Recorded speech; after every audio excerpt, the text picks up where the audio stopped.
Ready? Let's go!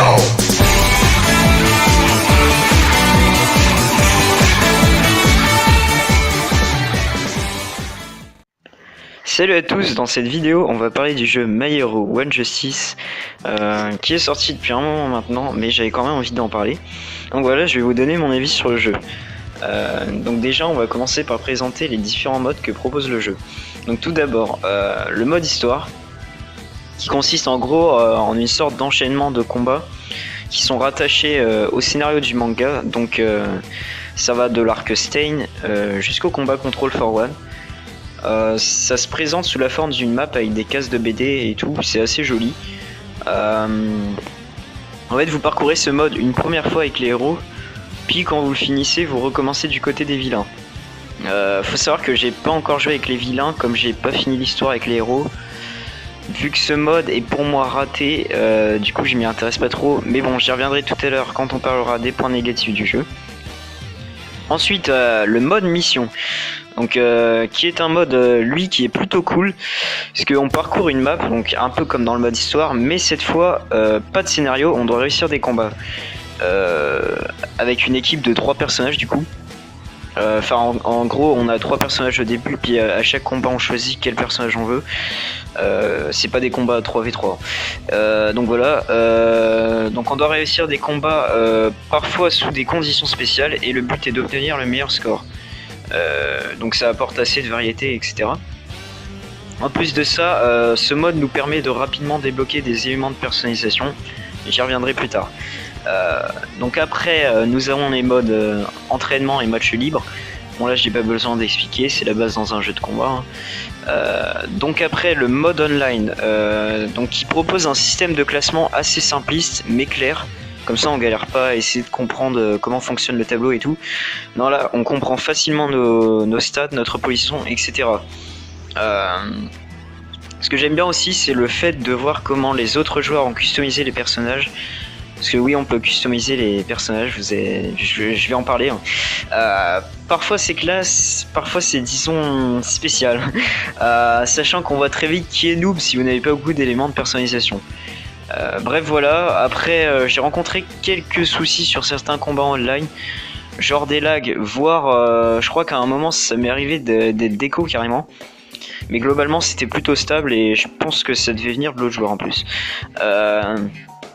Donc ensuite c'est là que c'est intéressant. C'est que le jeu propose donc les modes customisation du profil et customisation du personnage. Donc ce qui est cool dans le jeu, c'est qu'on peut vraiment personnaliser pas mal de trucs. En fait vous pouvez donc personnaliser votre profil, c'est-à-dire votre carte de joueur lorsque vous jouez en ligne. Donc vous pouvez changer le logo, le fond, mettre une citation, etc. Mais en plus de ça, vous pouvez mettre des déguisements aux différents personnages. Vous avez toute une panoplie d'accessoires pour habiller vos combattants, soit de manière classe, soit de manière absurde. C'est vous qui voyez. Moi je préfère manière classe, mais bon. Sachant que tous ces éléments se débloquent en jouant différents modes de jeu, en accomplissant des défis ou en payant avec l'argent du jeu. Ce qui vous incite à jouer beaucoup. Donc ça c'est assez cool, ça rallonge pas mal la durée de vie du jeu. Donc pour tout débloquer, vous allez devoir pas mal jouer quand même. Si vous aimez les collectifs, vous allez être servi. Donc dans le même genre, on a le mode galerie où on retrouve des images, des musiques, etc. Qu'on a débloquées. Et enfin, le dernier mode, c'est le mode arcade, donc où vous choisissez un personnage, puis vous enchaînez plusieurs combats à la suite. C'est pareil, c'est un classique des jeux de combat, hein. C'est comme dans Super Smash Bros par exemple. Donc voilà, maintenant je vais vous dire ce que j'aime et ce que je n'aime pas dans le jeu. Donc on va commencer par les points positifs. Donc bah déjà, le jeu présente une belle interface dans un style comics, donc vraiment avec les cases de BD, les bulles, etc. C'est vraiment cool. Donc avec ça on a une belle direction artistique qui respecte bien l'univers du manga, je trouve, assez cartoon, voilà. Des combats plutôt dynamiques et visuellement stylés.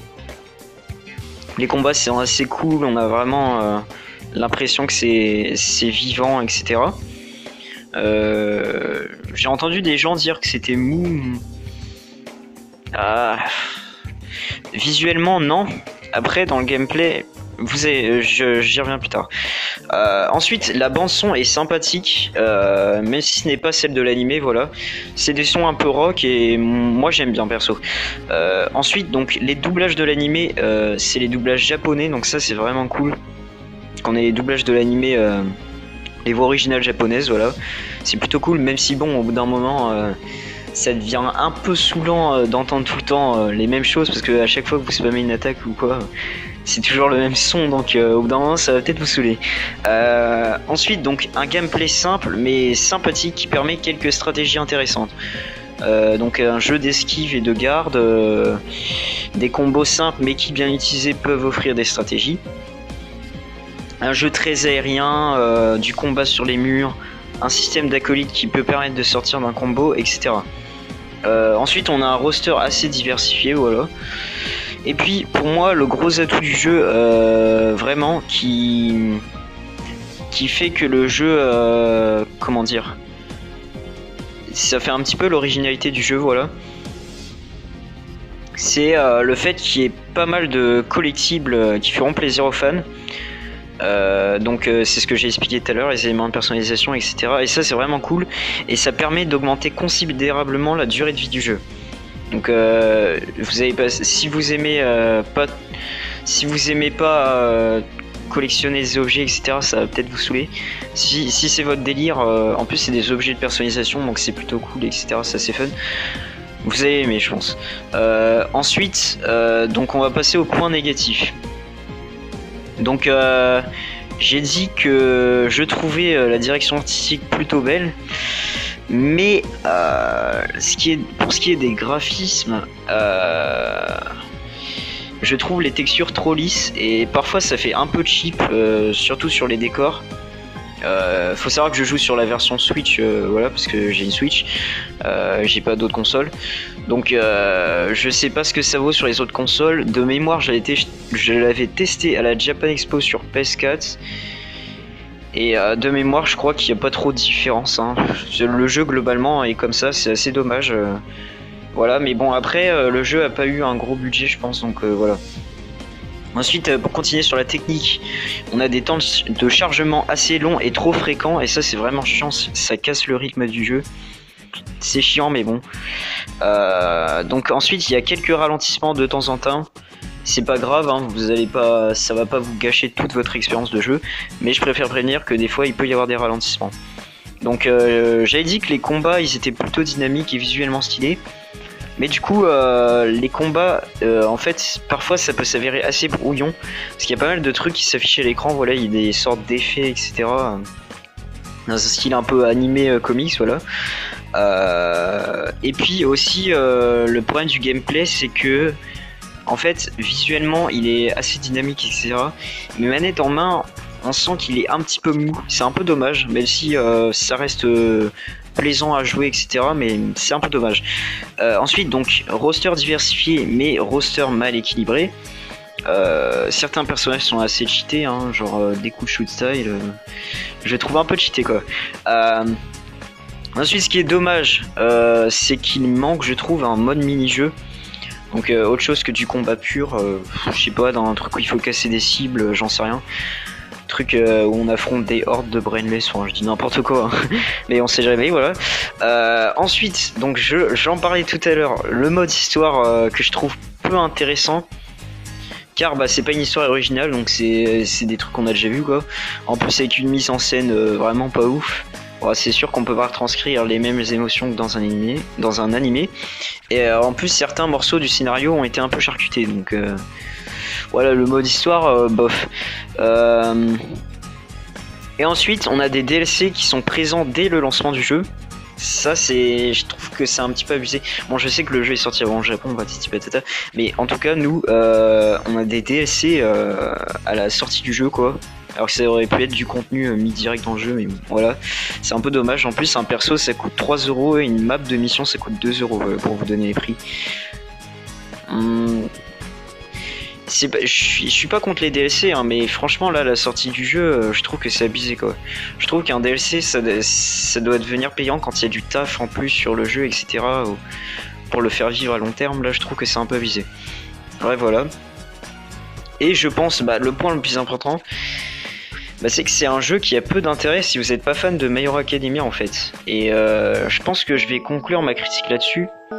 C'est que voilà, si vous n'êtes pas fan de My Hero Academia, le jeu, je pense pas qu'il a grand intérêt. Hein. Franchement,